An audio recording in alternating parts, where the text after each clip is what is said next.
지금 국회의원과 연금개혁특위에서 협상을 좀 진행하고 있는데 네. 이 협상 진행 상황 그리고 오전 상황까지는 한번 저희가 공유를 해드리고 이 이후의 상황에 대해서 좀 설명 듣기 위해서 김남희 의원님 모셨습니다. 네, 어서 오십시오. 안녕하십니까. 안녕하십니까. 네, 우선 말씀을 듣기 전에 그 네. 오전 상황을 저희가 좀 공유를 하기 위해서 네. VCR을 하나 좀 먼저 보고 가야 될 것 같아요. 네. 진성준 정책위 의장께서 연금 특위 관련해서 브리핑을 오전에 했었는데 우선 이거 먼저 보시죠. 네.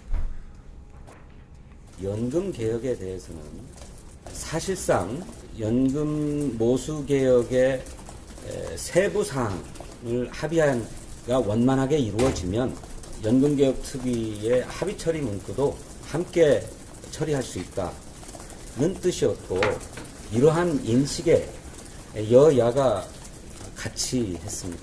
이걸 정면으로 뒤집고 나오니 도대체 어떻게 협상하겠다는 것인지, 정말 연금 개혁에 의지가 있는지 의심스럽습니다. 이런 상황이라면 비상한 결심을 하지 않을 수 없습니다. 자, 오전 상황은 저랬습니다. 저 때 가장 힘들었던 게 뭡니까? 어떤 부분입니까? 국민의힘에서 또 뭐라고 또 들고 나왔어요? 사실은 어제까지만 하더라도 양당 원내대표와 정책위 의장들이 만나서 연금개혁에 대해서 큰 틀에서 이제 잘 진행하자는 식으로 얘기가 됐어요. 네. 그래서 지금 진성준 의장님이 얘기하시는 것처럼 그 사실 지금 문제가 됐던 게 연금 특위 구성하는 과정에서 합의 처리한다라는 문구를 넣을 것인지 말 것인지 이게 쟁점이 좀 됐습니다. 예. 근데 네. 이 합의 처리라는 문구가 사실 큰 의미가 없어요. 왜냐하면 지금 연금특위 위원장이 그렇죠, 국민의힘이에요. 국민의힘 네. 쪽이시죠. 그래서 합의 처리라는 문구가 들어가지 않아도 어차피 여당 위원장이 그 회의를 소집해가지고 의결을 하지 않으면 네. 그 통과되지가 않잖아요. 네네. 그리고 이제 그 국민의힘 6명, 민주당 6명, 비교섭단체 1명이니까 네. 그 국민의힘 마음대로 통과시킬 수도 없어요. 네. 그러니까 당연히 여야 합의로만 이루어질 수밖에 없는 구조인데 그 여야 합의 문구가 들어가지 않으면은 자기들은 절대 뭐 받을 수 없다라고 갑자기 고집을 부리고 정말 꼼수인데. 네, 그러니까 그러니까요. 합의 처리라는 문구를 이 서류 안에다 집어넣게 되면은 네네. 뭐 실질적인 합의 처리를 해서 결과는 내긴 내겠지만 네네. 이 합의 처리 문구가 들어가면 정부 쪽에서는 거부권 행사가 가능해지는 거 아니에요? 합의 처리가 되지 않으면 거기에 대해서 또 문제 제기를 뭐 하는 그런 지금 꼼수가 될 마흔 수도 있죠. 합의 네. 또 합의라면 지금 더쩍 없습니다. 왜 또 합의를 넣습니까? 거부로. 네. 네. 거부하기 좋잖아요, 합의. 네. 그런데 어차피 그 문구가 있거나 없거나 네. 여당이 위원장이니까 큰 의미가 없는 것이었고 그러니까요. 그 문구를 가지고 트집 잡을 필요가 없었는데 그걸 가지고 계속 문제를 삼아서 저희가 계속 문제 제기를 했더니 네. 다행히 지금 입장이 좀 바뀌었어요. 들어오시기 전에 좀 입장이 네, 바뀌었어요. 네. 그건 또 믿을 수 있습니까? 모르겠어요. 한두 시간 전에 예. 이제 그 권성동 원내대표가 기자간담회를 급하게 소집을 했어요. 네. 그래서 그 자리에서 이제 그 문구가 여야가 같이 합의해서 진행을 한다고 하면 그 네. 문구 뺄 수 있다라고 또 전향적으로 입장을 바꿔서 네. 이제 결론적으로 말하면 이제 복지위에서 네. 세부 쟁점만 합의되면 연금 개혁은 될 수 있다라는 식으로 얘기를 했고요. 네. 그래서 그거에 따라서 방금 전에 이제 여야 복지위 간사님과 박주민 위원장과 그 복지부 장관이 네. 같이 사자 회담을 5시에 진행을 했는데 지금 구체적인 내용은 아직 공개가 예. 안 됐지만 조금 실마리를 잡은 것 같습니다. 네. 그러면 뭐 처음에보다는 상황이 나쁘지가 않네요. 네네, 그래도. 지금은 잘하면 내일 국회에서 통과될 수도 있을 우와. 가능성이 있습니다. 내일 지금. 본회의가 있으니까요. 네, 네. 예. 요건 좀 기쁜 소식인데 그럼 네. 이번에 통과가 되게 되는 내용들에 대해서는 네. 그때 한번 살펴봤던 내용들과 큰 변화는 없는 큰 건가요? 변화는 없고요. 간략하게 그러면 짧게 네, 한번. 그럼 짧게 설명드리겠습니다. 네. 네, 결국 이제 지금 하는 게 모수개혁이잖아요. 모수개혁이죠. 모수개혁이라는 게 결국 얼마를 내고 얼마를 받을 거냐. 네. 그게 모수개혁인데요. 국민들이 원래 내시던 보험료가 소득의 9%였어요. 네. 근데 지난번에 설명드린 것처럼 그 너무 평균 수명이 늘어나고 또 출생률이 떨어지면서 네. 이제 청년 대비 노인의 수가 많아지면서 연금을 개혁할 필요성이 생긴 거죠.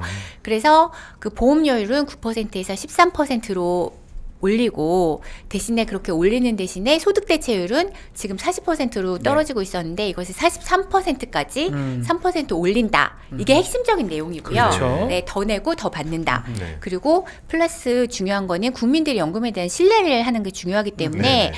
국가 지급 보장을 법에 넣는다. 지급 보장. 네, 보장. 지급 보장 명문화 그리고 출산 크레딧과 군복무 크레딧을 지금보다 더 길게 해서 출산이나 군복무를 한 사람들에서 보상을 해준다. 그런 게 있고요. 그리고 마지막으로는 지역가입자들은 자영업자는 자기가 13%를 다 내야 되기 때문에 부담이 커서 저소득 지역가입자를 위한 지원 제도를 좀 확충한다. 여기까지가 이제 합의가 된 네. 내용인데요. 네, 그래서 아마 잘하면 내일 통과될 수도 있을 것 포괄적으로 같습니다. 많이 조율이 됐네요. 일단 네. 어쩔 수 없이 그 소득 대비 9%에 13%로 올리기는 네. 하지만 네네. 이 대비해서 여러 가지 또 장치들을 마련해서 실질적으로 돌려받을 수 있는 것들은 현실화시키고 네네. 국가가 이를 보장하고 네네. 또 이제 크레딧 그러니까 출산과 군 복무에 대한 크레딧 네네. 전에 군 복무는 6개월이었었죠. 네, 6개월이었어요. 이거를 전체 뭐 육해공군이 다 좀 개월 수가 다른데 네네. 이거를 본인이 근무한 기간 전체를 복무하는 동안 아, 근데 아닌가요? 네. 복무 기간으로 우선은 저희는 제안을 했고요. 네. 근데 그 구체적인 기간은 지금 이제 아직 여야의 조율 중이다. 그 정부사에서 협상이 돼서 네네. 오늘 아직 공개는 안 됐습니다. 그러면 그래서 소득 조금 대체율 깎일 수 40에서 있을 43은 이거는 네, 정해진 그거는 거고요. 정해졌습니다. 정해진 네, 네. 가장 중요한 건 이제 9% 43. 네, 네. 아니 13% 아, 19에서 13 올라갔으니까요. 네, 13에서 네. 43. 이제 네, 이걸 좀 그렇습니다. 알아야 되겠네요. 네.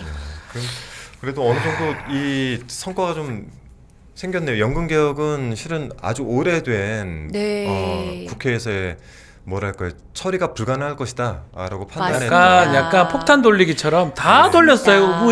후대에 네. 국회에 돌리고 네. 이번에 우리 네, 김남희 의원 비롯해서 네, 네. 민주당에서 이 연금 개혁 위해서 했던 일들 좀 설명해 주시면 좋을 것 같아요. 네, 사실 연금 개혁이 굉장히 어려운 개혁이에요. 그렇죠. 그래서 국회에서 18년 동안이나 이게 통과가 안 됐어요. 근데 그 이유가 어쨌든 지금 우리나라 인구 구조 변화나 이런 것 때문에 연금을 개혁하게 되면 국민들의 부담이 조금 늘어날 수 있잖아요. 네. 보험료를 이렇게 올려야 되니까.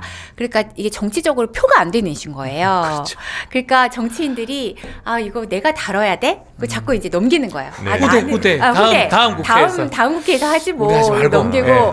계속 이랬던 거예요. 근데 지금 사실 제가 생각하기에는 정말 이재명 대표님이나 박찬대 원내대표님이 큰 결심도 하시고 아. 좀 정치적 책임감을 느끼고 우리가 이걸 계속 이제 이렇게 미룰 수 있는 이슈는 아니다. 네, 네. 민주당이 앞으로 이제 수권정당이 되기 위해서는 책임감을 갖고 이 문제를 해결해야 한다. 이런 생각을 좀 가지고 과감하게 이제 양보도 계속 하셨어요. 양보도 하면서. 사실 이제 국힘이 너무 고집을 피웠죠. 국힘이 계속 주장하는 게 국힘은 오로지 재정 안정성 얘기만 하면서 소득 대체율은 다 깎아버리자 약간 이런 입장이었어요. 막 네네. 40%보다 더 깎아야 된다 이럴 때도 있고 자동 조정 장치라는 걸 도입해서 네네네. 국민들의 미래의 연금을 얼마 받을지도 모르게 하는 그런 장치를 도입하겠다는 것까지 했는데 우리가 그것까지는 받지 않으면서 하지만 이제 그 요구하는 그런 내용에 대해서 최대한 우리가 또 양보를 해서 원래 우리가 더 많이 받게 해드리고 싶었지만 네. 그래도 많은 양보 끝에 43%로 양보를 하게 됐는데요.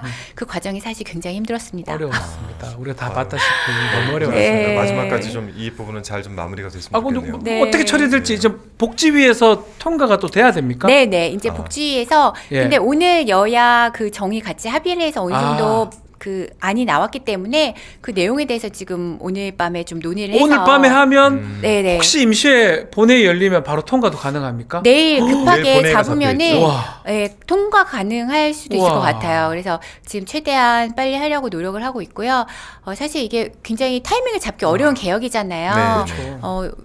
아시다시피 이게 이게 좀 미흡하다고 생각하시는 국민들도 있어요, 사실은. 그래서 저희가 쉬운 개혁은 아닌데 그래도 18년 만에 여야가 합의로 국민들을 위해서 연금의 지속 가능성과 그 보장성을 모두 강화하는 방식으로 그 개혁을 했다는 점에 대해서 좀 이해를 해주시면 좋을 것 같습니다. 빠르면 하여튼 통과. 이거 거부권 행사하진 않겠죠? 그러진 않을 것 같아요. 왜냐하면 거부권 좋아해가지고 이 네, 사람이 최상목이 좀 너무 심한데 이거는 정부도 필요하다는 건 알고 있기 때문에 네. 트집을 잡고 싶어도 트집을 잡으면 이거는 너무 욕을 먹을 안될 거기 것 때문에 같은데. 차마 그러지는 못할 것 같습니다. 네.